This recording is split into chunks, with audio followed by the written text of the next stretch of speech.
Before giving Le juge président, avant de redonner la parole à monsieur le procureur et à la lumière de la discussion que nous avons eue ce matin dans le prétoire, je souhaite à présent vous donner de nouvelles consignes s'agissant de la manière dont la Chambre s'attend à ce que vous posiez des questions au témoin 97. Et ce, conformément aux principes établis dans la décision relative à la conduite de la procédure. Le témoin n'est pas ici pour exprimer son avis personnel. Il n'est pas ici non plus pour nous fournir des informations générales concernant des faits historiques. Il se peut, en tant que personne informée, qu'il soit au courant de ce que font d'autres personnes. Mais d'autres personnes, ou d'autres sources, pas forcément orales, relatives à ces faits historiques, pourront éventuellement être mis à la disposition de la Chambre, et devraient d'ailleurs être mis à la disposition de la Chambre.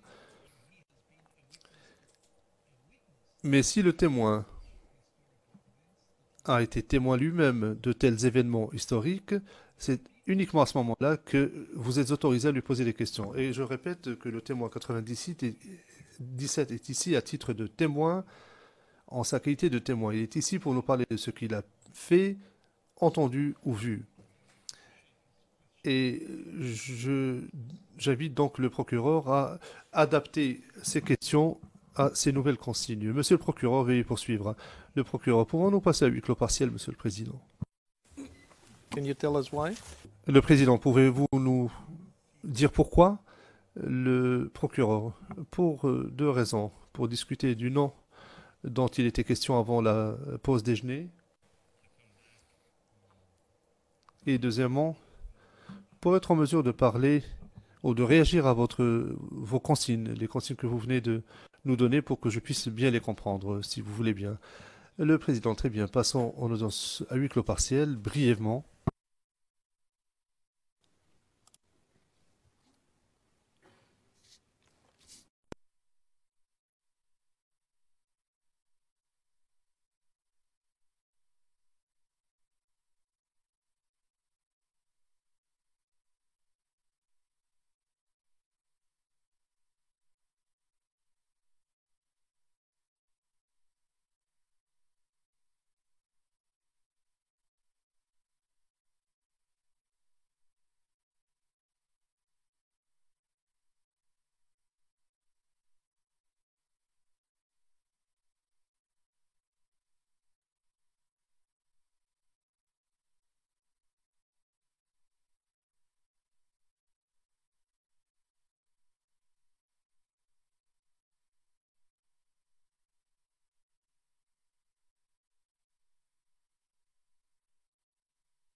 Nous sommes en audience publique, Monsieur le Président. Now, please, Mr. Prosecutor. Le président, monsieur le procureur, c'est à vous. Et je comprends qu'en audience à huis clos, on vient de donner le nom de la personne qui vous a donné les détails au sujet du COGEP. Je comprends que, et ça peut faire certainement l'objet d'une admission, que le COGEP a été le premier congrès, le congrès constitutif du COGEP date du 4 juin 2001. C'est bien ça, monsieur le témoin? Oui, c'est exact. Est-ce que mes collègues de la défense de M. Blégoudet sont prêts à faire une admission? Pensez-y, vous reviendrez.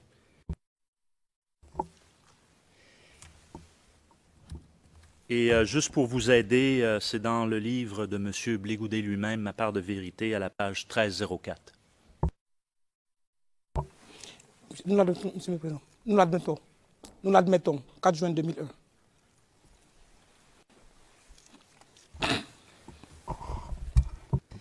Yes, but do you really think that Le président,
de la galaxie patriotique, j'aimerais savoir, y a-t-il eu antérieurement à la galaxie, ou ce qu'on a appelé plus tard la galaxie, y avait-il un groupe parapluie de ces groupes de la jeunesse patriotique?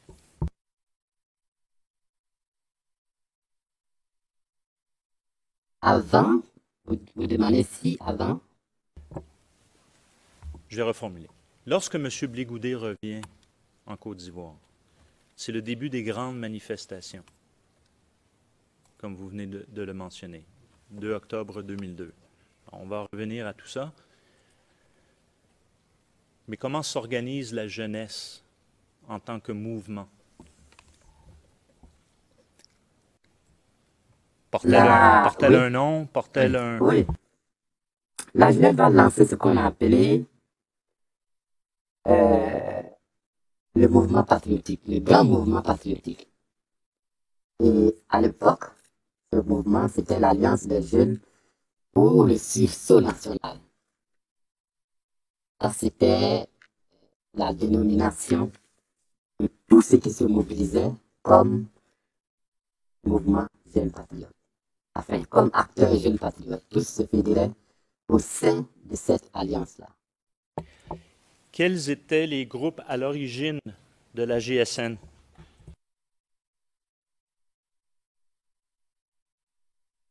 Oh, il y avait plusieurs mouvements. Il y avait le mouvement pour le mouvement ivoirien pour le rapatriement d'Alassane Ouattara. On appelle ça Mirao. Il y avait le COGEP lui-même. Et au sein également de l'Alliance, il y avait d'autres mouvements. À votre connaissance, au tout début, la FECI était-elle membre de la GSN? Oui, bien sûr, Le JFPI? bien sûr. Et dites, Monsieur le Président.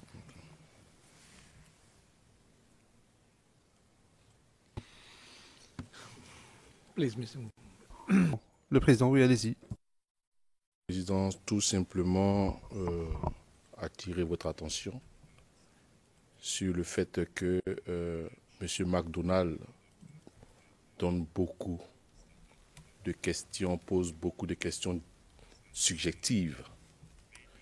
Si lors de la première session, l'équipe de défense de M. Charles Blégoudet est restée sans mot dire, nous voulons attirer votre attention sur le fait que cette seconde session, nous allons scrupuleusement respecter vous-même les règles posées par la Chambre. Nous n'avons pas entendu le témoin lui-même suggérer que la FECI était membre de la GSN et n'appartenait pas à l'accusation de le faire. La question posée par l'accusation était très claire. Quels étaient les groupes membres de la GSN? Il a cité 2 groupes, le reste, il dit « je ne me rappelle pas ». En posant la question autrement, pour suggérer est-ce que la FECI faisait partie de la GSN, c'est une question subjective. Et si nous l'avons accepté, comme je l'ai dit, la première session, beaucoup de questions subjectives, pour cette deuxième session, que monsieur le procureur fasse un effort.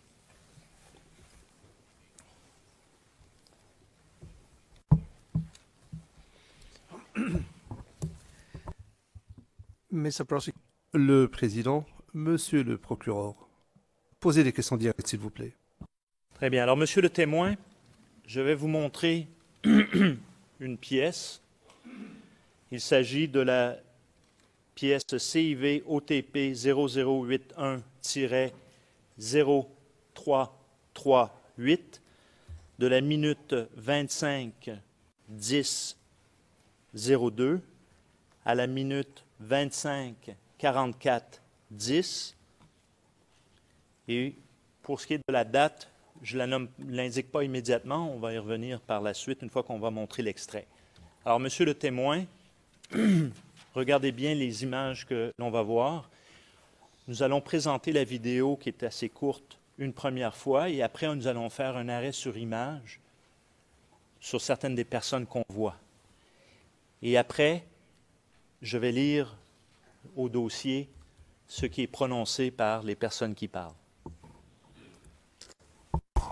Avec votre permission, S'il vous plaît. Parce que je n'ai pas suivi, je souhaiterais que l'accusation répète le numéro pour qu'on puisse suivre. Le numéro ERN, s'il vous plaît.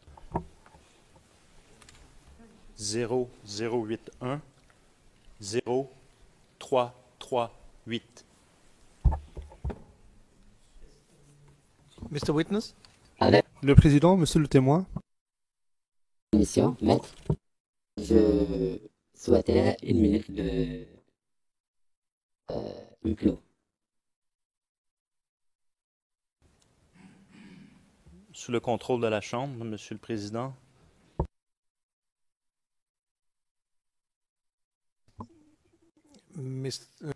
le président, pouvons-nous passer à huis clos partiel?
Nous sommes en audience publique, Monsieur le Président.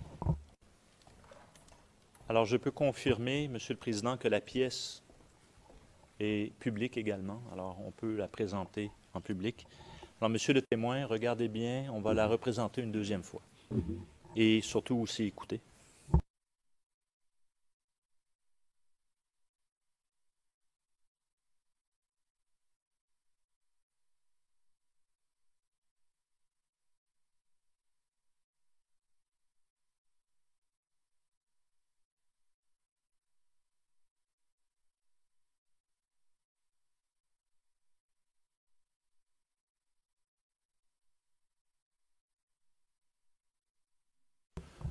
We're supposed to have some sound. Le procureur, en principe, il y a une piste sonore qui accompagne cette vidéo. It was tried and tested this morning. Nous l'avons vérifié ce matin et ça a marché ce matin.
Alors, j'ai envie de dire, après ce que vous venez de faire, quoi maintenant? J'ai été nommé général du camp de libération de la Côte d'Ivoire au nom de la jeunesse qui est ici réunie, l'Alliance de la jeunesse pour le sursaut national. Et nous disons aux jeunes gens qui sont sortis ce matin, il faut accepter de mourir d'une belle mort. La belle mort dont on peut mourir, c'est de mourir pour sa patrie. C'est un message fort. Blé-Goudé, ce sera le mot de la fin. Nous avons eu beaucoup de plaisir à vous avoir sur ce plateau. La Côte d'Ivoire a besoin de ces forces vives. Nous avons besoin de tous. Bonsoir et que Dieu bénisse notre pays.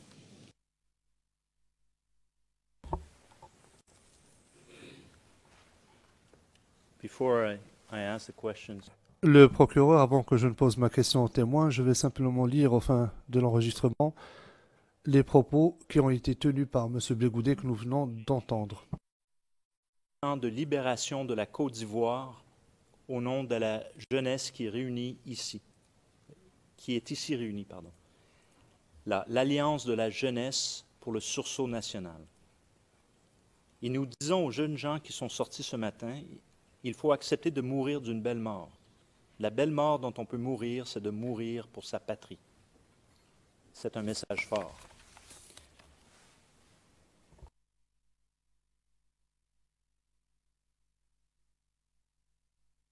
Well, it's a strong message you added. Le président, c'est un message fort. Est-ce que ça a été dit, le procureur, ça a été dit dans l'extrait? Le président bien. I'm a lawyer. Le procureur, à chacun son travail. Moi, je suis avocat. Alors, monsieur le témoin,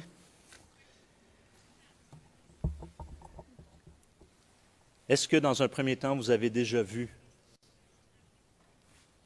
cette vidéo ou ce passage? Je l'ai déjà vu. Très bien. Alors, outre M. Blé-Goudé qu'on voit qui est habillé pour l'occasion en général, je vais vous présenter d'autres personnes. On va faire un arrêt sur image et je vais vous demander d'identifier les personnes si vous en êtes capable, s'il vous plaît.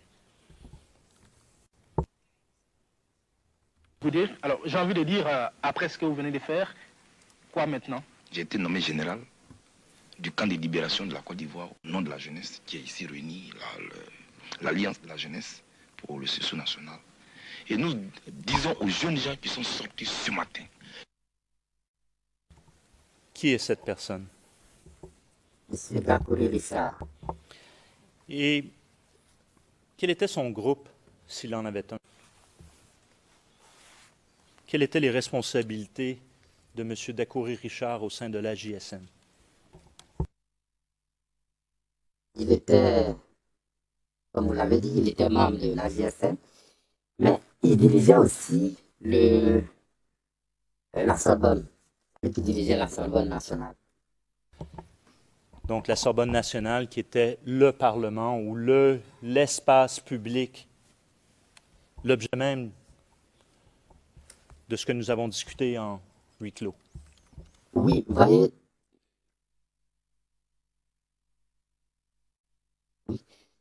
tout à l'heure, lorsque vous m'avez demandé d'énumérer l'ensemble des organisations qui étaient membres de la GSN, j'ai dit qu'il y avait le MIRAO, j'ai dit qu'il y avait la FECI, j'ai dit qu'il y avait... Bon, je n'ai pas mentionné la SOAF. SOAF, c'est Solidarité africaine. Et puis... Excusez-moi, la SOAF, on va y revenir à la SOAF. Excusez-moi, continuez. Et donc, c'est pour dire que, bon, à une question, du coup, c'est pas tout qui vient. C'est un processus. Et puis, bon, ben, voilà, c'est ce que juste je voulais mentionner. Sinon, comme vous l'avez indiqué, la Sorbonne était l'espace privilégié de mobilisation. C'est l'espace mère, c'est la Sorbonne mère, c'est de là que sont partis les autres structures, les autres espaces de mobilisation. Très bien. Alors, nous étions arrêtés à l'image 25-27, 02. Alors, nous allons continuer, monsieur le témoin. Il faut accepter de mourir d'une belle mort. Alors, nous arrêtons à l'image. Juste un petit instant, il faut que je regarde les minutes.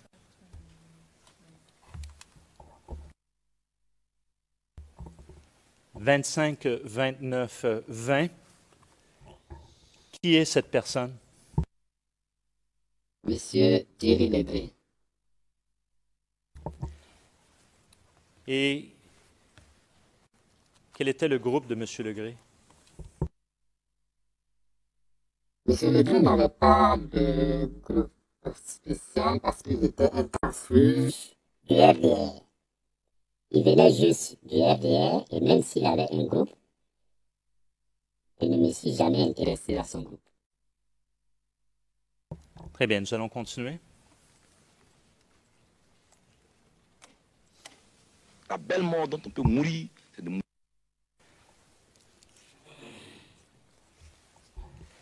Alors, à la minute 25, 32, 13, qui est cette personne?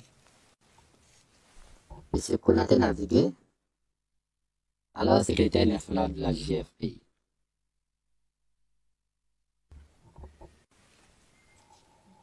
Mourir pour sa patrie. C'est un message fort.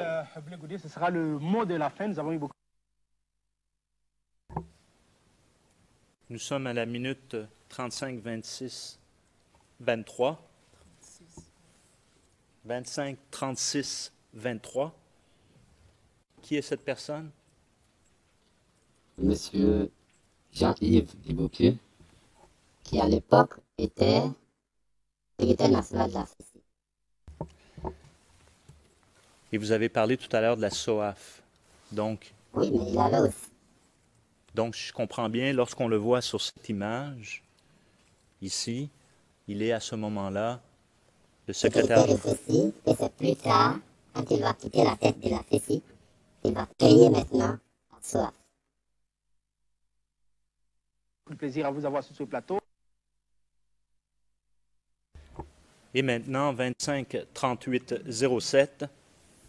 Monsieur Serge Kassi, et le Guéman. Alors, vous dites le Régéman. Lui, c'était... Le parrain, comme on l'appelait. Le parrain.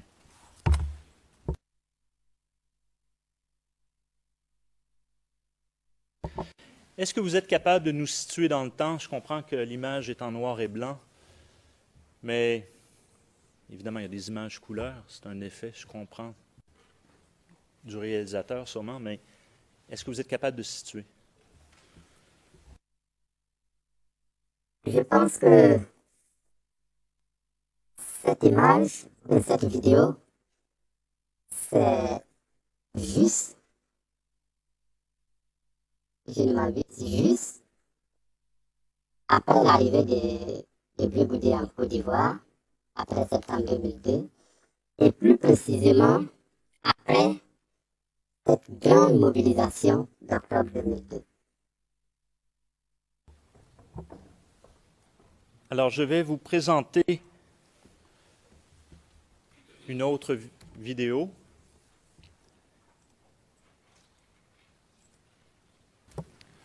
Monsieur le Président. Monsieur le Président, avant de passer à la vidéo suivante, je tiens à dire que M. Macron a fait un commentaire et a dit que pour l'occasion, M.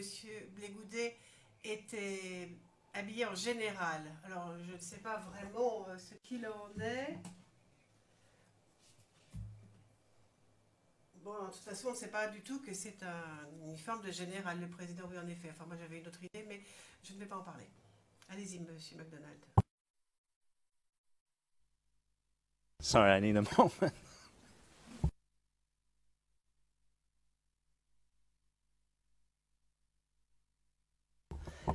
The next piece of video, Your Honor, I'd like to show. S'il vous plaît, j'aimerais montrer CIVOTP 0075 0043 de la minute 16:00 à 17:14.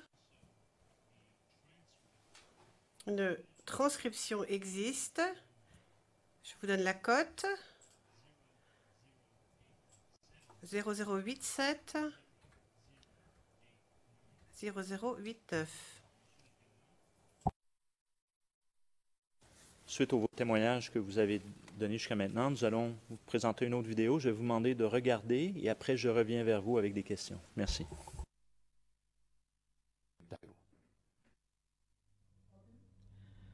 Face à l'agression dont est victime la Côte d'Ivoire depuis le 19 septembre, la jeunesse patriote, à l'instar de toute la population de Côte d'Ivoire, est active, debout, mobilisée.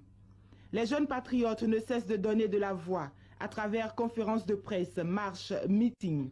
On se souvient encore de la grande mobilisation du 2 novembre dernier. Mais cette fois, la jeunesse de Côte d'Ivoire passe à une étape supérieure.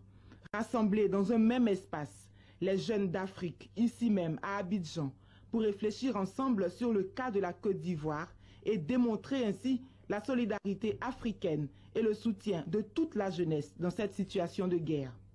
C'est tout l'intérêt du sommet des leaders de la jeunesse africaine qui s'ouvre dès demain 22 novembre. Pour la circonstance, des délégations sont venues du Togo, du Cameroun, du Mali, du Burkina Faso, de l'Angola, des deux Congos, du Ghana, du Niger et du Nigeria. Pour tout cela, il faut soutenir le peuple frère de Côte d'Ivoire. Le responsable de Défi Emploi Jeunes du Bénin et le président de la jeunesse socialiste du Sénégal.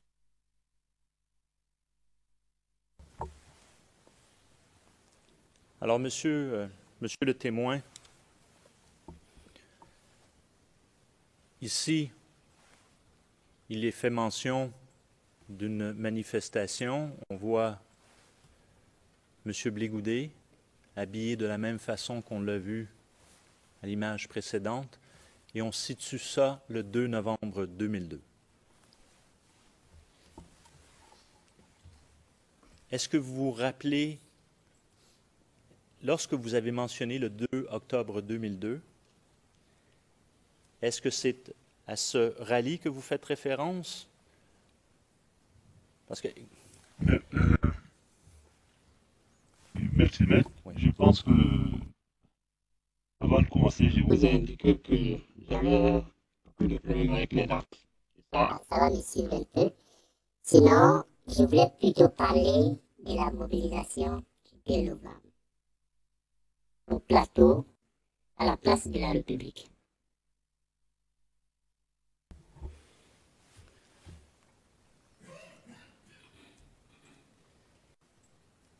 Et donc, lorsque vous parlez de mobilisation monstre, c'est le type de mobilisation auquel vous faites référence? Faisiez référence plutôt? Oui, il y a ce type de mobilisation.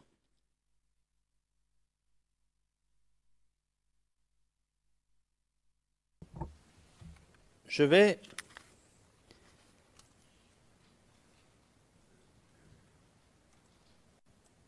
maintenant, vous avez parlé tout à l'heure des raisons pour lesquelles, et vous avez fait ça à huis clos, les raisons pour lesquelles vous avez quitté donc les organisations auxquelles vous étiez membre à l'époque.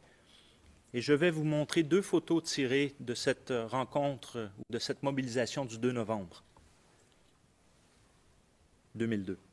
Je vais vous montrer et je vais demander à monsieur le greffier, s'il vous plaît, de bien appeler la pièce, si c'est possible, CIV OTP 0062 0363.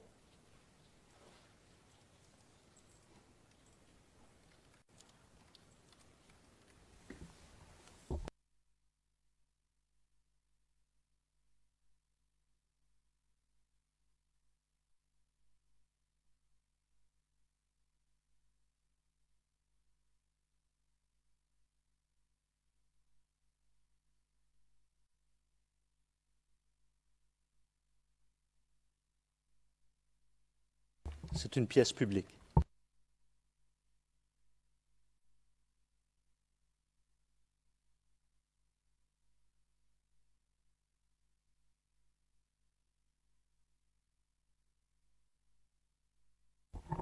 Très bien.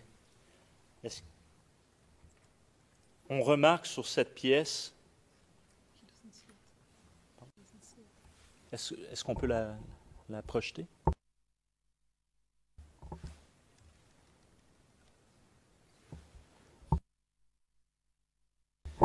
Si vous pourriez-vous peser sur le bouton Evidence 1 sur une petite boîte là?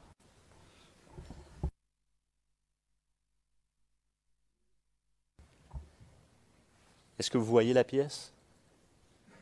Oui. Vous voyez la pancarte? Oui.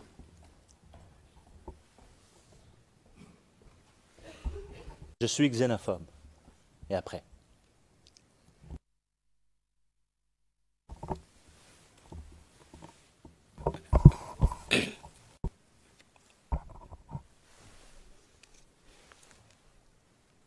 Monsieur le Président, est-ce une question? Je n'ai pas compris. Mon confrère a lu la pancarte. Je ne sais pas si c'est une question.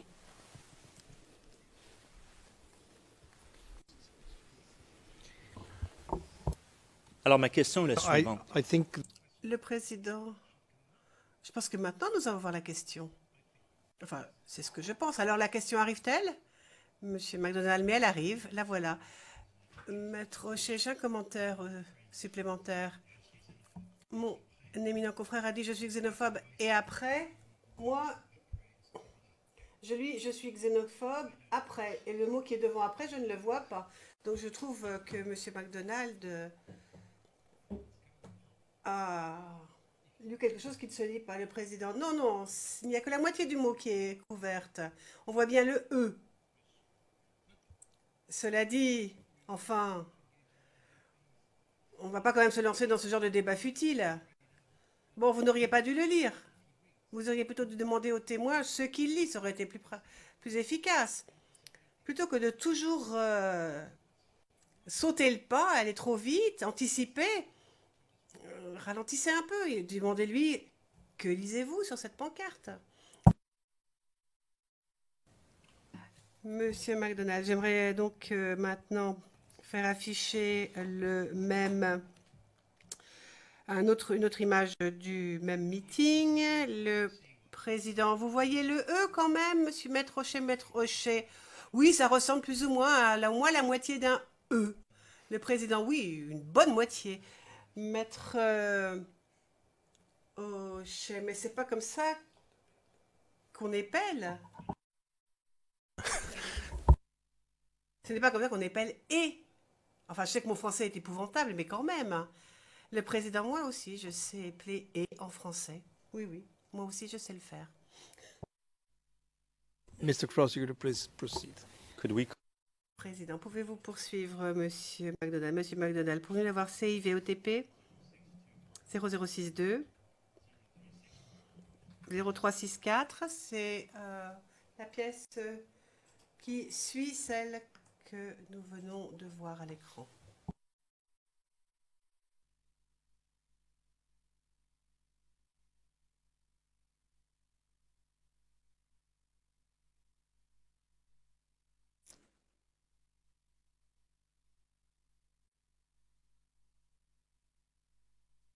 And if you don't mind zooming in, please. Pourriez-vous, s'il vous plaît, agrandir l'image?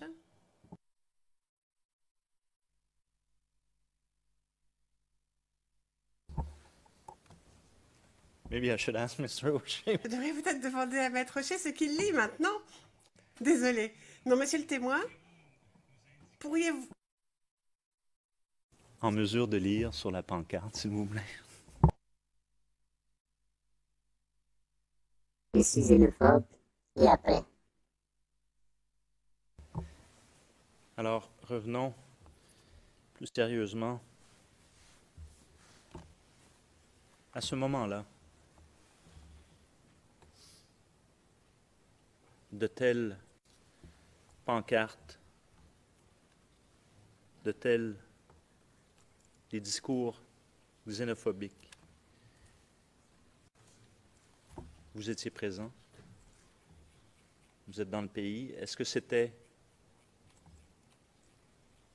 Je pense qu'il y en a deux qui veulent se lever. Là. Je ne suis pas certain.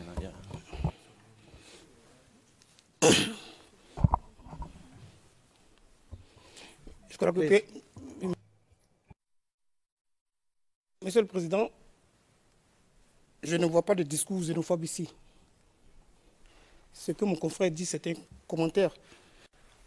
Je ne sais pas si je vois mal, mais je ne vois pas de discours xénophobe ici.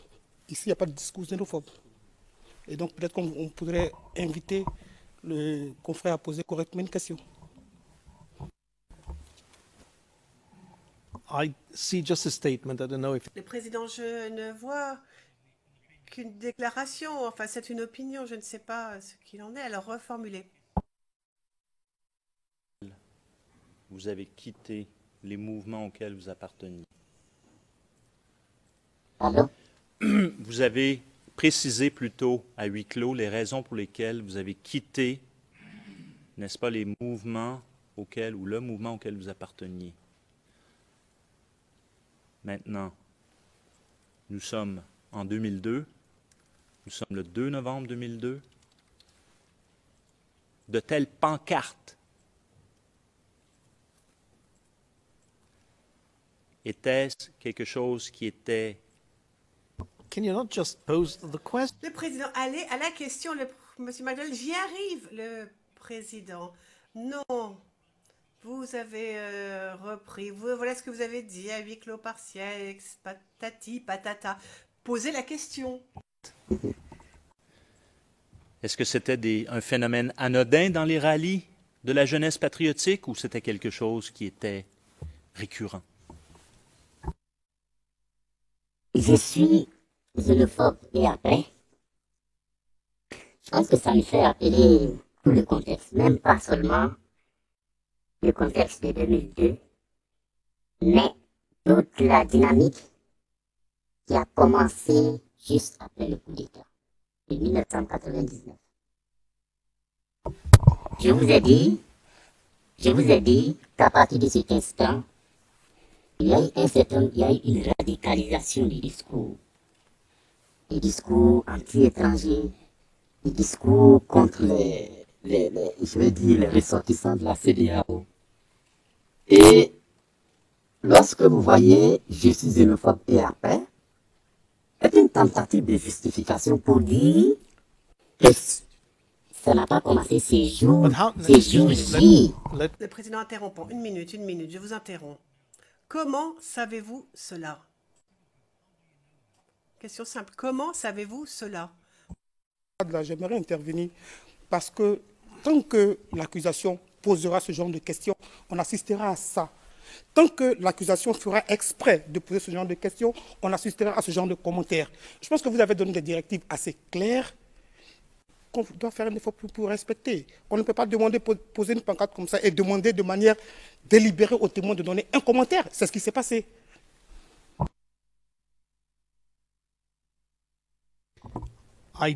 Le Président, je suis d'accord. Je suis d'accord. Nous sommes en 2002.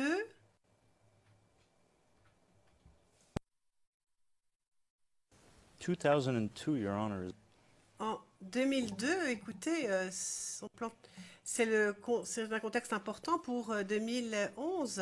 Alors, je suis interrompue toutes les 5 minutes, mais j'ai besoin quand même de dresser un peu le paysage et ensuite je poserai la question, quelle est la source de l'information? Mais c'est une personne qui habite dans le pays, s'il vous plaît. Il y a déjà le micro allumé. Je veux dire, attendons. So, therefore... Donc, c'est ce que nous faisons maintenant avec ce témoin. Et c'est quand même essentiel en l'espèce, je tiens à le dire. C'est notre 10e témoin. Je ne vais pas présenter ma thèse avec seulement 10 ou 11 témoins, le Président. Oui, parce qu'il y en a déjà eu 11. Monsieur McDonald, très bien, 11. Je concède cela. Mais on construit une maison. C'est vrai qu'on construit notre maison et on y va brique à brique. Et ça prend du temps. Et j'essaie de le faire. Mais cet après-midi, la défense a décidé de soulever des objections chaque fois que je pose une question. Très bien. Voilà ce qui se passe en ce moment. Le Président, Oui, mais ça, c'est ce qui se passe en ce moment parce que je pense que vous ne suivez pas parfaitement les directives. Monsieur McDonald, il faut quand même que je pose une question avant de demander quelle est la source. Ben, je pose la question et ensuite, après, une fois que j'ai la réponse, je dis, mais comment le savez-vous? Je peux pas dire, bon, d'abord, nommez vos sources et que vous a dit cette source. Mais non, je dois d'abord demander quels sont les faits que le témoin connaît et ensuite, je lui demande la source de sa connaissance. Le président, je ne suis pas parfaitement sûre. Est-ce que quelqu'un souhaiterait répondre? Mon collègue a tendance à dire que nous sommes en train de l'interrompre de manière indéfinie. Ça me fait sourire que ça vienne de lui, parce que j'ai compté chaque fois que M. McDonald était ici, il a fait des objections au moins 50 fois par séance. Et donc, si les directives sont suivies aussi respectueusement, je ne crois pas qu'on en sera à ça. Merci. Your Honor, without... Maître Hochet, je n'aimerais certainement pas vous pousser à bout, Monsieur le Président. Mais voici le problème. Si on montre au témoin une pancarte avec une affirmation, ce n'est pas le témoin qui portait ce panneau. Il n'a rien à voir avec le panneau. Que peut-il faire? Inévitablement, il ne peut que donner son opinion, quelle que soit la question qu'on lui pose d'ailleurs à propos de ce panneau, de cette pancarte, le Président, à moins qu'il ait été sur les lieux. Présent sur les yeux. Donc moi, c'est ce que j'aurais posé comme question. Avez-vous assisté à cela? Étiez-vous présent? Monsieur le procureur, ne demandez pas au témoin son opinion. Ce n'est pas ce qui nous intéresse. La Chambre souhaite juste apprendre du témoin quels sont les faits auxquels il a assisté, qu'il a entendu, qu'il a vu. Donc... où il était présent, en un mot. Allez-y.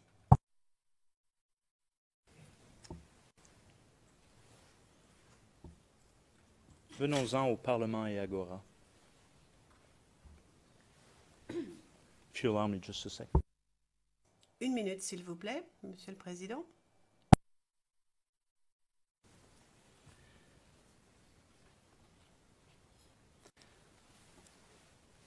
Alors, nous avons abordé brièvement le sujet à huis clos partiel. Je comprends qu'ils étaient des espaces de discours, d'orateurs. Alors, à votre connaissance, je comprends que vous avez été sur les lieux de Parlement?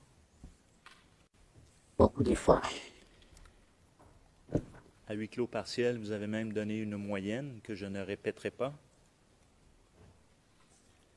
Tout à l'heure, vous avez mentionné que la Sorbonne était donc l'un des plus importants parlements, sinon le plus important. Comment s'est développé, à quel moment s'est développé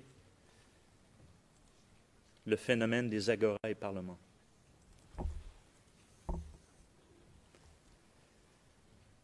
Il faut dire que même avant 2002, la Sorbonne existait déjà. La Sorbonne existait déjà.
Nous sommes en audience publique, Monsieur le Président.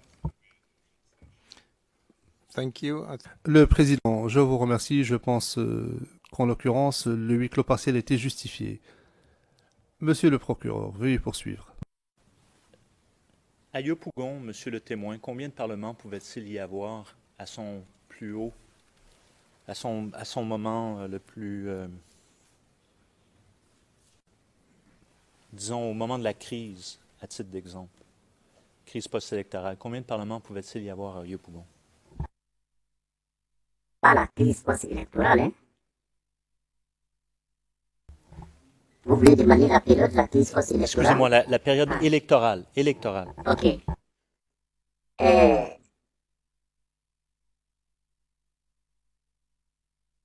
On pouvait avoir plus de 10 à Yopougon.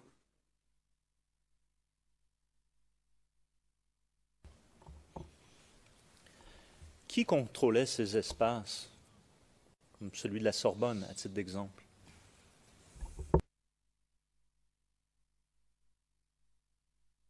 Dans le fonctionnement de ces espaces, chacun de ces espaces a un responsable, un président. Maintenant, la question est de savoir dans quelle coalition les différents présidents-là se mobilisaient. C'est la question. Et donc, pour reprendre, les agoras et parlements, comme on les nommait des espaces de libre expression, évidemment, la majorité de ces espaces de libre expression adhéraient à la JSN.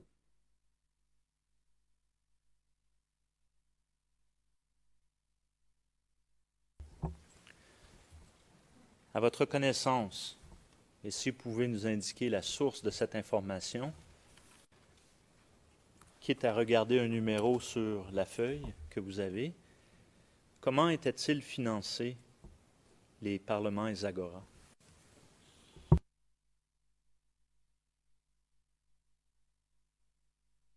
Les parlements et agoras, je peux dire qu'il y avait plusieurs sources de financement.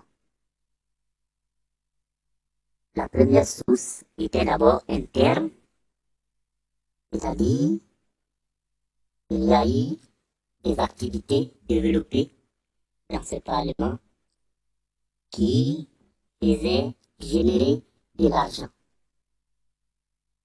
Vous voyez par exemple, on va venir avec des bancs, on va faire en sorte que les participants qui viennent s'asseoir, chacun va contribuer, par exemple, à hauteur de 100 francs la place et durant toute la soirée. Maintenant, outre les activités développées au sein des parlements, c'est clair qu'un certain nombre d'orateurs bénéficiaient d'une rémunération, bien entendu, venant du patron de l'Alliance des jeunes patriotes, selon les propos que eux-mêmes tenaient. Et quand vous dites eux-mêmes, est-ce que vous êtes capable de nous donner un numéro sur cette liste? Oui, bien sûr.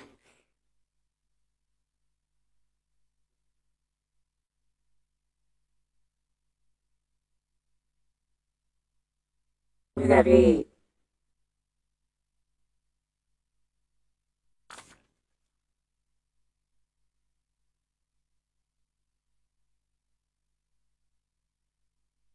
Vous avez 14.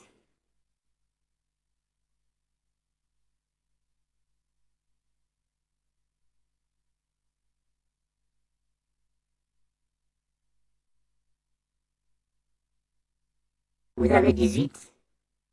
Vous avez 19. Et puis vous avez 20. 21 également. 22. Oui, c'est tout. Et pardon, 25.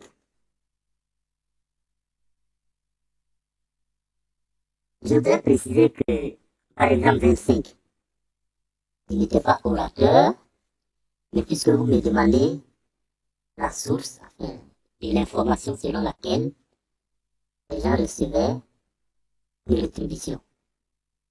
Voilà.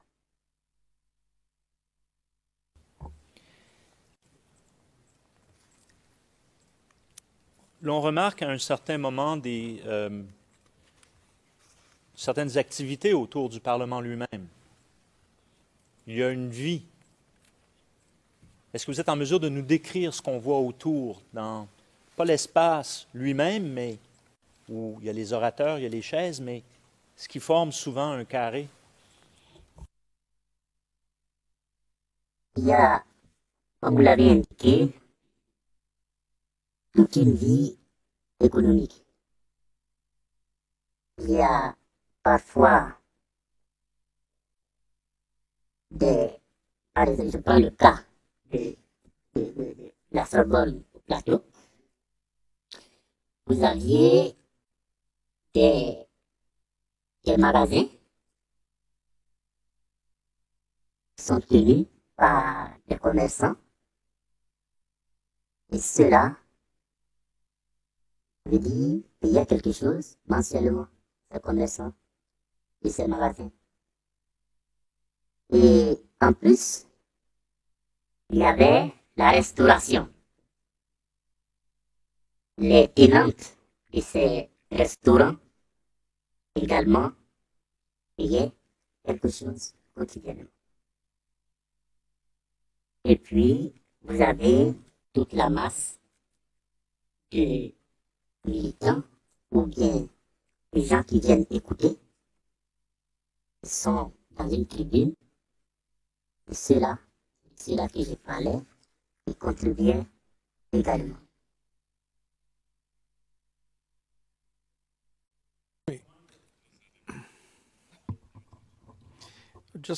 Le juge président, c'est un peu confus. De quelle période parlez-vous exactement? Parce qu'on était en 2002, 1999, puis on saute à 2010. De quelle période parlez-vous maintenant?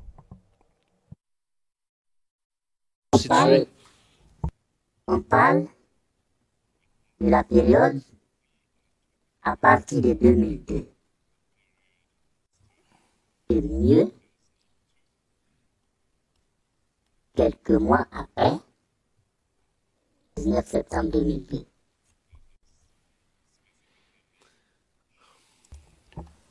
Donc, quelques mois après septembre 2002, il y a cette expansion du nombre de parlements. Vous avez décrit la Sorbonne, vous avez indiqué les moments où vous êtes allé là. Mais pour être plus précis, cette vie économique autour, est-ce que vous avez décrit au niveau des chaises, la place qu'il faut payer? C'est à quel moment dans le temps est-ce que c'était 100 francs la chaise pour s'asseoir et écouter un discours? La Sorbonne Plateau, par exemple, est à partir véritablement de midi. Il y avait de l'affluence et que les gens venaient s'asseoir pour écouter en contribuant. Pourquoi à partir de midi? Pour la simple raison que c'est à partir de midi, il y a une pause au niveau des fonctionnaires qui travaillent dans les bureaux. C'est certains qui descendent pour perdre le temps entre midi et 14 heures. Et c'est cela majoritairement qu'on avait ciblé en organisant ainsi. Maintenant, pour les autres parlements, outre la Sorbonne, les autres parlements, c'est véritablement le soir, à partir parfois de 17 heures. 7 heures jusqu'à 19 heures. Et l'esprit, c'est toujours que les gens descendent du boulot et que d'éventuels fonctionnaires puissent aller encore écouter ou en contribuant. D'accord. Et ça, est-ce que c'est de toute la période, cette organisation que vous décrivez, juste pour la situer dans le temps, c'est à partir de 2002, suite à la séparation du pays, jusqu'à 2002 jusqu'à 2007. Pourquoi 2007? Parce que après les accords de Ouagadougou en 2007, il y a eu, si vous voulez, une chute dans la mobilisation. Il y a eu une démotivation et certains parlements ont même cessé les activités. Donc ce que j'ai décrit, c'est 2002 jusqu'à 2007. Et après 2007, y a-t-il eu une reprise des activités des parlements? Et après les accords de Ouagadougou, il y a un recul dans le nombre du Parlement et dans l'intensité des activités. Et dans le cadre des élections présidentielles de 2010, il y a une sorte de remobilisation des agoras des parlements pour la question, pour, je veux dire, l'objectif donc d'élection.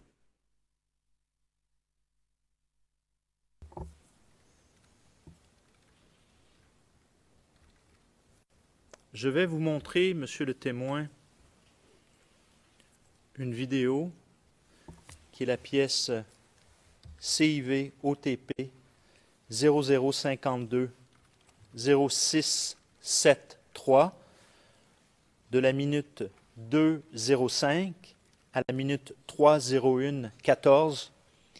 Il y a également un transcrit que l'on trouve à 0054-0458 de la ligne 36 à 70.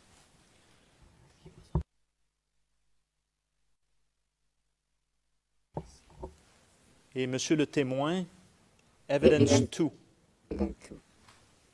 Merci. Alors donc c'était M. Salam qui nous plantait donc le décor de la présence du général Charles Légoudé ici à la Sorbonne. Merci simplement d'écouter et de suivre le message du ministre de la Jeunesse et de l'Emploi.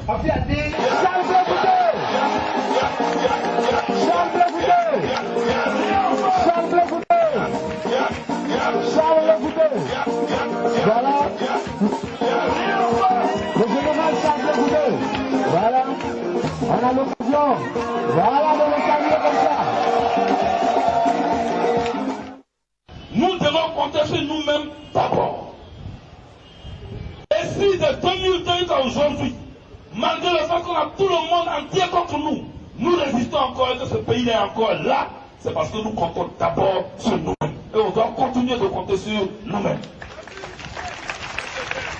C'est pourquoi ce panel qui arrive là, nous-mêmes. Alors, Monsieur le témoin, reconnaissez-vous le lieu en question? L'endroit où se trouve M. Blégoudé, cette plateforme? Oui, l'arbre me rappelle la Sorbonne Plateau. D'accord. J'aimerais, je vais vous montrer une image que je dois la montrer à huis clos, c'est-à-dire le public ne peut la voir, donc seulement dans la salle d'audience. Et je vais appeler la pièce, si Monsieur le greffier pouvait appeler la pièce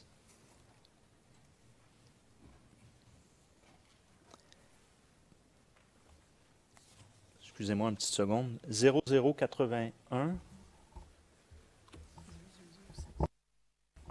0081 0006 de mémoire,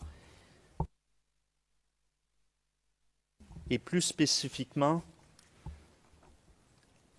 la page 196 de cette pièce. Si vous me permettez, je vais vous donner le numéro ERN dans une seconde.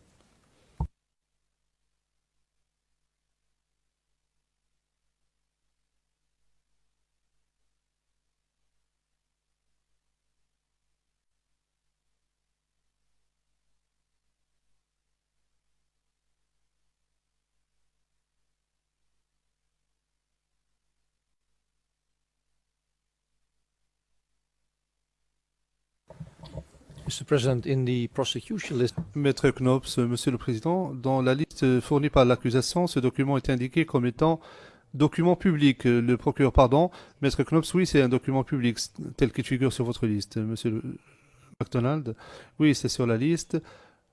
Maître Knops s'interrompant, non, non, vous avez dit que seuls les juges devaient l'avoir. Monsieur MacDonald, non, non, je voulais parler des personnes ici présentes dans le prétoire. Il ne faut pas qu'elles soient diffusées en public, mais les personnes ici présentes peuvent l'avoir. I think the question is why not to the public? Le juge président, s'il s'agit d'un document public, pourquoi ne pas la montrer au public? Le procureur, lorsque vous allez voir ce document, vous constaterez qu'il y a un nom qui apparaît sur cette photographie. Le juge président, il y a donc une raison derrière tout cela. Monsieur MacDonald, oui, oui, ce n'était pas une erreur de notre part, c'était voulu. 0105, s'il vous plaît. And if we can zoom in, please. Et veuillez agrandir l'image, s'il vous plaît. Closely on the picture, please. Veuillez zoomer la photographie, s'il vous plaît.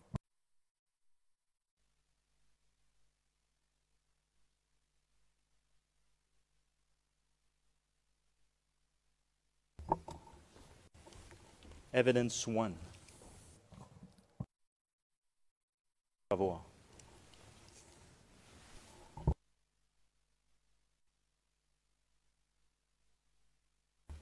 Bon, évidemment, malheureusement, c'est une copie scannée de nos banques de données, mais vous reconnaissez cette photo? Évidemment, je la connais. Pourquoi vous la connaissez?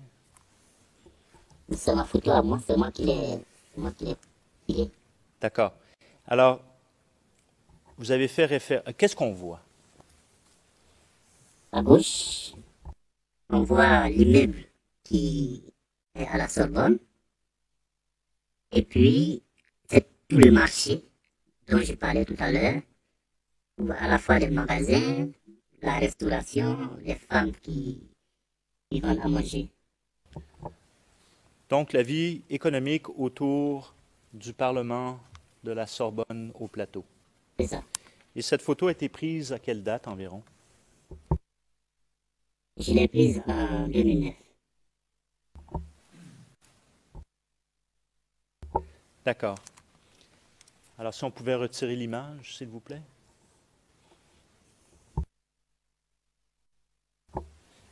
Vous nous avez décrit, monsieur le témoin, le processus. Donc, la Sorbonne, c'est de midi à 14 heures.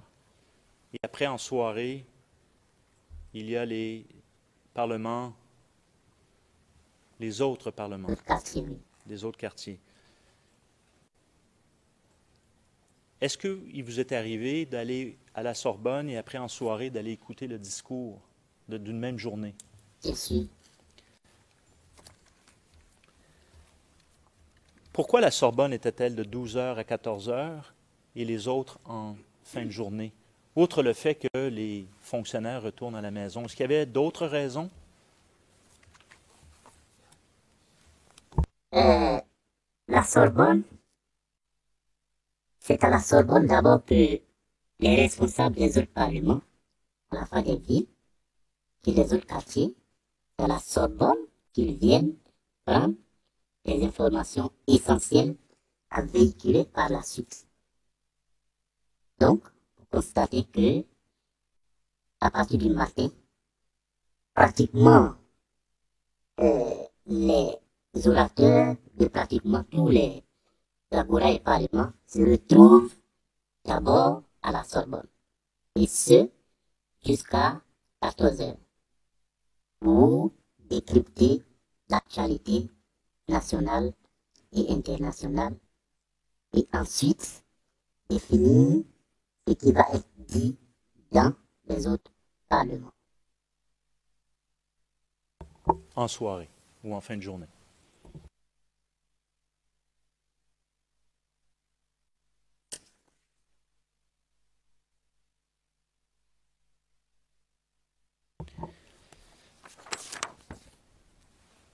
Pardon.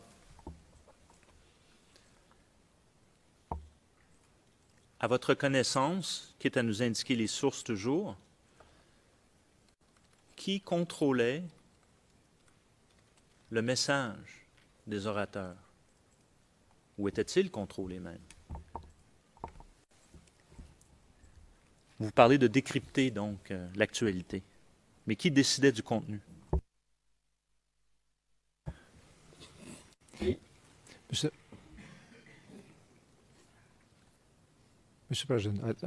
Maître Knops, Monsieur le Président, je soulève une objection parce que cette question concerne la question ultime, savoir l'appréciation finale que fera votre chambre de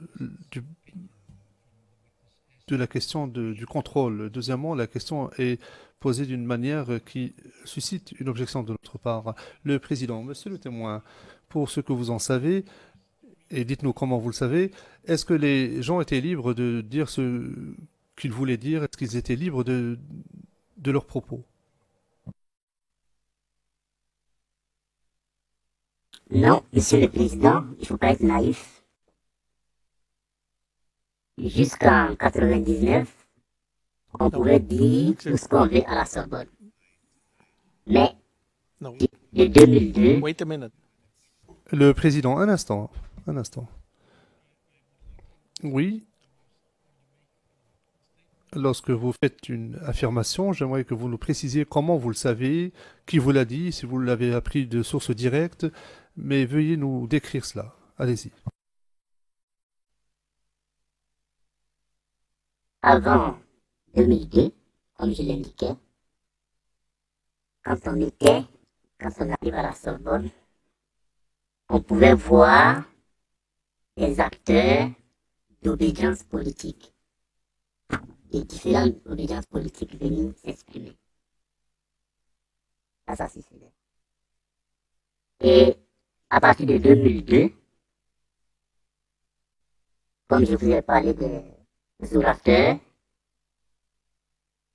les orateurs, lorsque vous êtes orateur, vous ne pouvez pas aller dire n'importe quoi dans votre agora. C'est vrai que il y a votre président d'agora qui a mis en place son agora.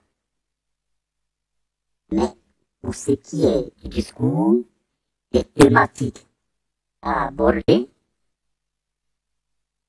il y avait une espèce de mot d'ordre à suivre. Alors, je comprends que vous étiez au Parlement, vous étiez à même d'entendre les discours, mais la question donc du libre choix de cette thématique, comment avez-vous appris cela? Quelles sont vos sources d'informations si vous regardez la liste?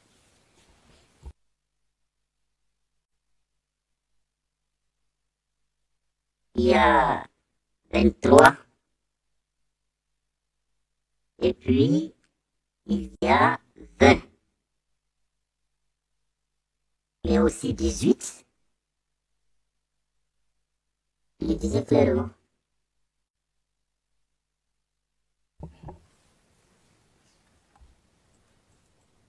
Pourquoi il n'y avait pas cette liberté après 2002? Ou cette pluralité, liberté et pluralité d'orateurs?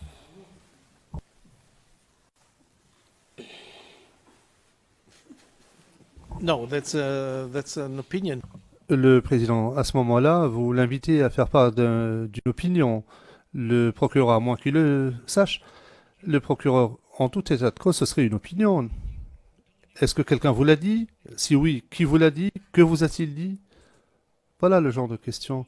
Le procureur, Monsieur le Président, je propose que nous reprenions demain pour parler des thèmes abordés lors des parlements et des agoras que le témoin a entendu lui-même. Le Président, oui, ce serait une bonne idée. Le procureur, ce serait une bonne façon de commencer la journée de demain.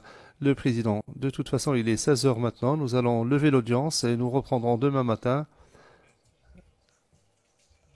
à 9h30.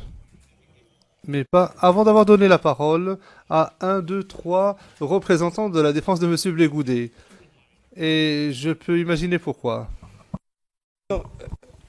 Can we excuse? Le procureur, est-ce que l'on pourrait laisser partir le témoin d'abord? Le président, oui, je crois que oui. Est-ce que nous pouvons laisser partir le témoin?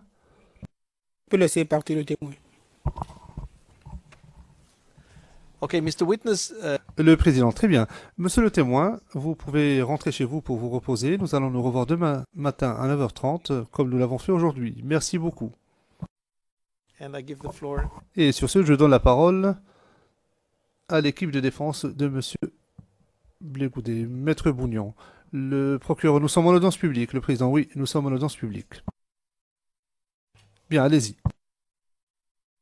Oui, Monsieur le Président, c'était juste de manière courtoise savoir à quel moment l'accusation comptait finir, ceci pour des raisons de divulgation. Et comme nous avons 24 heures avant d'interroger le témoin, c'était pour avoir une fin de savoir à quel moment est-ce que le procureur comptait finir ces questions. Comme ça, on pourrait envisager d'autres choses. We will say approximately. Le président, de façon approximative, à titre approximatif. Votre délai de 24 heures est déjà commencé, car je vais terminer demain en matinée. Hein? Voilà. Merci. Merci. So you reckon to... Le président, donc vous pensez pouvoir finir demain matin? Le procureur, oui, vu le rythme de cette déposition lors du deuxième volet d'audience. Le président, très bien. Je rappelle simplement à la défense que lorsque le procureur en aura terminé, les équipes de défense auront la parole. Maître Hendry, est-ce que vous souhaitiez intervenir? Il ne serait pas bon que nous divulguions aujourd'hui, parce qu'on ne sait pas. Je m'en tiens à ce que le procureur a dit. Cela veut dire que ça doit être effectif. Vous finissez vraiment demain, matin. Ouais, mais écoutez, je ne sais pas pourquoi on me pose la question. On a indiqué 6 heures. Faites le calcul. C'était ça, 6 heures. Alors, 6 heures, c'est une session, c'est une journée et demie. Alors, voilà, on y est. Je n'ai pas l'intention de déroger. Si je dérogerais, je vous aurais déjà informé. D'accord. Je m'en tiens à ce que le procureur a dit. Demain dans la matinée, il aurait fini. Merci.